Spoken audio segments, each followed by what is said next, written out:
What's your worst sleepover experience? When I was about 12, I went to a sleepover at my best friend's house for his birthday. His family was great, and I always felt welcome there. The sleepover was pretty typical. We watched a movie, ate junk food, went to bed but didn't sleep. We just stayed up all night talking and eating sweets. At the crack of dawn, we snuck downstairs to play a game on the family PC. This was the mid-90s. Everything was going well, and the strategy we'd planned during the night was working perfectly. But then, out of nowhere, probably due to sleep deprivation and a sugar overload, my friend had a full-on seizure. He let out a guttural moan that terrified me. Panicking, I ran upstairs to wake his parents, and they quickly called an ambulance. He was taken to the hospital for tests, with his dad going along. His mom, still calm and kind, offered me some breakfast before I grabbed my things and walked the short distance home. As soon as I saw my mom, the shock of what had happened hit me, and I broke down. Thankfully, my friend didn't have any serious health issues, and we're still best friends to this day. In fact, we've even been each other's best man. Reply: sometimes seizures happen because of sleep deprivation. Sleepovers are probably a bad idea for kids who are prone to having seizures. One of the first times, if not the first time, spending the night with a friend at the time, I must have been 10 or 11, maybe 12. He was a year or two older. We were teammates, families were friends. Realized once I was at their house that the family, mom, dad, my friend, his younger brother, were vicious yellers. Seemed like no conversation could end without some member of the family screaming at another. It was never really violent, but just really wild and loud the entire time.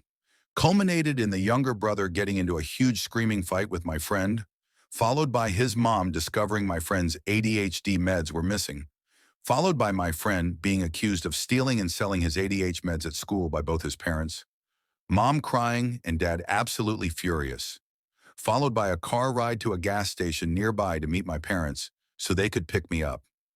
All four members of the family screaming at each other and throwing accusations and calling each other names the entire time with me. 11-year-old me was very excited to go home.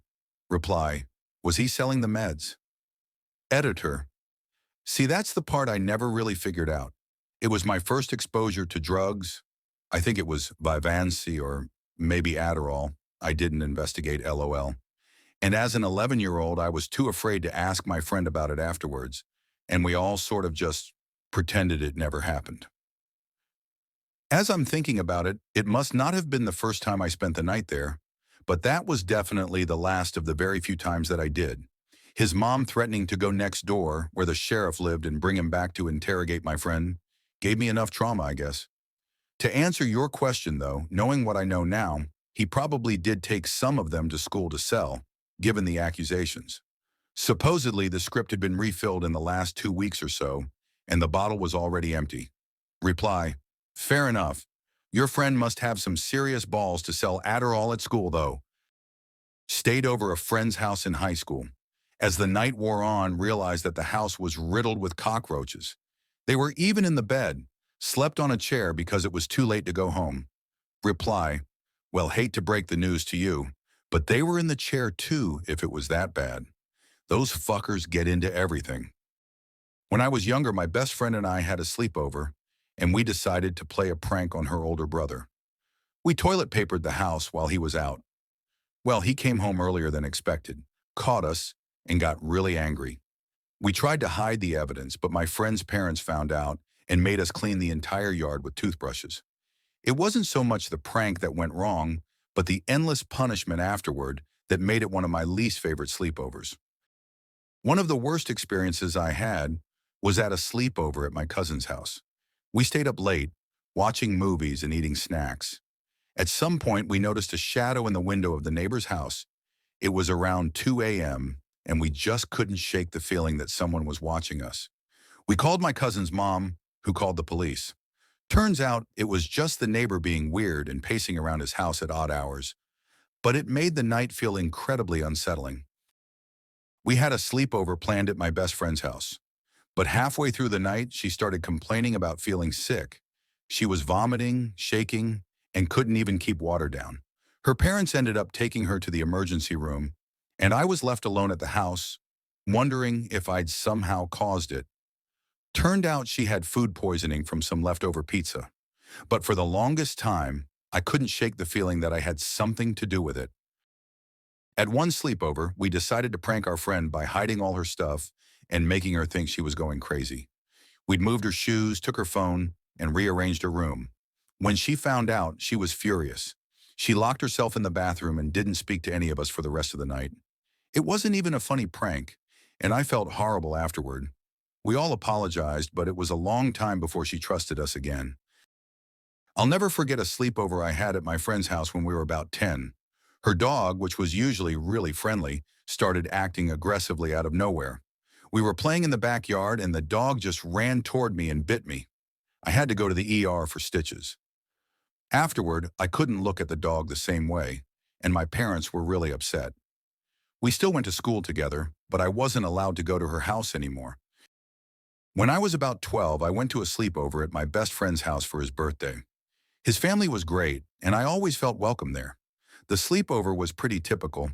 We watched a movie, ate junk food, went to bed but didn't sleep.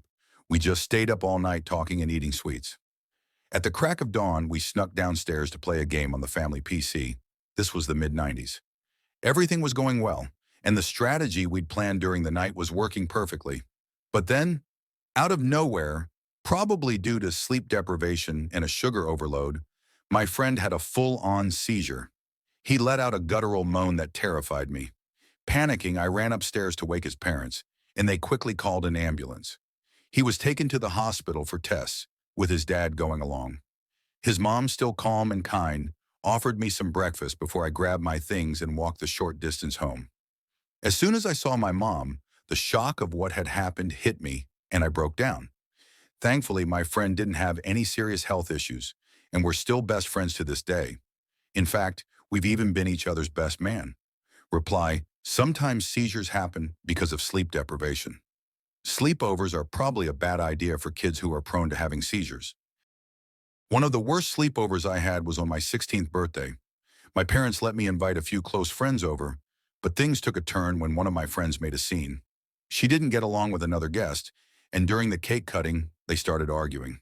It escalated so badly that my other friends started picking sides. It ended with everyone leaving early, and I spent the rest of the night alone, wondering if I should even bother hosting sleepovers again. I had a sleepover at my friend's house, and halfway through the night, I realized I was allergic to her cat. I've never had issues with cats before, but that night I started getting itchy, and my eyes were swelling up. I tried to tough it out, but by 2 a.m., I had to call my mom to come pick me up. The worst part was that my friend was super upset, and I felt so embarrassed. It wasn't her fault, but it felt like I ruined the whole sleepover. We were having a blast at my best friend's sleepover when we decided to order a bunch of food. I had eaten pizza at countless sleepovers before, but this time, I didn't know there was a little bit of shrimp on the pizza. By the time I realized, my lips were swelling, and I started feeling dizzy. My friend's mom rushed me to the hospital, where I was given an injection to counteract the allergic reaction. I missed the rest of the sleepover and felt horrible for ruining the night. What made it worse was that my friends kept texting me to see if I was okay, which made me feel even more guilty. My friend and I decided to pull a prank on the other girls at the sleepover. We had this elaborate plan to hide their clothes, mix up their toiletries, and mess with their stuff. What we didn't anticipate was how furious they would get. When the prank was revealed, the other girls were so angry that they locked themselves in the bathroom, refusing to come out for hours. It was an entire night of awkward tension. Eventually, we had to sit in silence, apologizing and trying to fix everything. The worst part was, we ended up staying up all night feeling terrible. By morning, I swore I would never prank anyone again. I went to a sleepover at my friend's house and everything was going fine until we played Truth or Dare. One of the dares was for me to kiss my crush, who was also at the sleepover. My heart was pounding as I walked up to him, trying to pretend I wasn't completely embarrassed. But as I kissed him, my friend burst out laughing, saying, "I knew you liked him." I had no idea everyone already knew about my crush, and I felt so exposed and awkward. It didn't help that my crush didn't say a word after it happened, making the whole thing even more uncomfortable. That sleepover was full of awkward silences, and I never felt the same around them again. My friends and I were having a sleepover at my house when, at around 2 a.m., one of them started talking about something that made another friend really upset. They argued back and forth, and what started as a small disagreement turned into a full-blown shouting match. It got so heated that my parents woke up, and my mom had to come downstairs to tell us to be quiet. But we didn't stop. The argument lasted for what felt like hours, and I didn't even know how it escalated to that point. By the end of the night, everyone was emotionally drained, and we just ended up quietly eating pizza in silence, feeling awkward and unsure of what had just happened. It was my first sleepover in a while at my best friend's place. We had a great time watching movies, eating junk food, and gossiping, but things took a strange turn when we all decided to sleep in her room. My friend and I had been best friends for years, but her younger sister had always been a bit of a brat. She kept taking our things without asking and sneaking into our conversations. Finally, after a full day of her interrupting us, we snapped and yelled at her. This started a huge fight that lasted the rest of the night, with her crying and us feeling like terrible people. It was just a mess from start to finish. We were having a sleepover at my friend Lisa's house, and things were going well until her brother's friend showed up uninvited. Lisa had told us that her brother's friend was not someone we wanted to hang out with. He was awkward, a bit of a loner, and honestly kind of creepy. But there he was, sitting in the living room with us, staring at all of us in a way that made everyone uncomfortable. We tried to ignore him, but he started making weird comments about the movies we were watching and the games we were playing. No one wanted to say anything, so we just sat there, miserably waiting for him to leave. I was so happy when my parents finally came to pick me up, and I couldn't believe that night had been ruined by an unexpected guest. Oh man, I still think about this one from when I was 12. My friend Jake invited me and two other guys for his birthday sleepover. Everything was normal at first, video games, pizza, the usual stuff, but Jake's older brother, who was like 16, kept hanging around being weird. After Jake's parents went to bed, his brother convinced us to play this game where we'd hide in different parts of the house with all the lights off. Basically, hide and seek in the dark. I thought it sounded fun until I realized the brother had locked all the bedroom doors so we could only hide in weird places like closets and under furniture. I hid in this coat closet and stayed there forever. Nobody came to find me. After like 30 minutes, I started hearing these weird crying sounds. I peeked out and saw one of the other kids just sitting in the hallway sobbing. Turns out Jake's brother had been going around scaring the crap out of everyone, jumping out with this horrible mask and a fake knife that looked super real in the dark. The worst part was when I finally found Jake. He was locked in their basement storage room. His brother had put him there as a joke, but forgot about him for almost an hour. Jake was having a full panic attack because he was actually claustrophobic, which his brother definitely knew. We ended up calling Jake's parents from the house phone at like 2 a.m. His dad came downstairs furious and Jake's brother got grounded for like a month. But the damage was done. I couldn't sleep at all that night, and neither could the other guys. We all just sat in the living room with the lights on until morning. Jake's mom drove me home early the next day, and I never went to their house again. Jake and I stayed friends at school, but I always made excuses when he wanted to hang out at his place. To this day, I still get uncomfortable in small dark spaces because of that night. I was 14 and staying at my best friend Sarah's house. We'd been tight since elementary school, but were starting to drift apart in high school. Looking back, I should have seen the red flags. Sarah invited me and three other girls over, all new friends from her volleyball team that I barely knew. From the minute I arrived, something felt off. They all had inside jokes I didn't understand, and every time I tried to join the conversation, they'd exchange these looks. The nightmare started after we watched a movie. Sarah suggested we play Truth or Dare. My turn came, and I chose Truth. Always safer, right? Sarah asked me who I had a crush on, and stupidly, I told them about this boy, Jake, who I'd been texting for weeks. The room got really quiet. Then one of the girls started laughing and pulled out her phone. Turns out there was no Jake. They had created a fake number and had been pretending to be him for weeks. They showed me all the screenshots they'd saved of our conversations, including some really personal stuff I'd shared. They had an entire group chat dedicated to making fun of my texts. I tried to play it cool, but I was absolutely crushed. I went to the bathroom and cried for like 20 minutes. When I came back, they were whispering and stopped as soon as they saw me. I couldn't call my mom because it was 1 a.m. and she worked early shifts. I spent the whole night pretending to sleep on the floor while they whispered and giggled.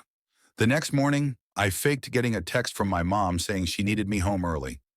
I walked 3 miles because I couldn't bear waiting for my mom to pick me up with them watching. The worst part wasn't even the catfishing. It was realizing someone I trusted for years had been plotting this for weeks. Sarah never apologized. She just told everyone at school I couldn't take a joke. It took me years to trust friends enough to stay at their houses again. Sometimes I still check new numbers that text me multiple times to make sure they're real people. Paranoid? Maybe. But that sleepover changed how I view friendships forever.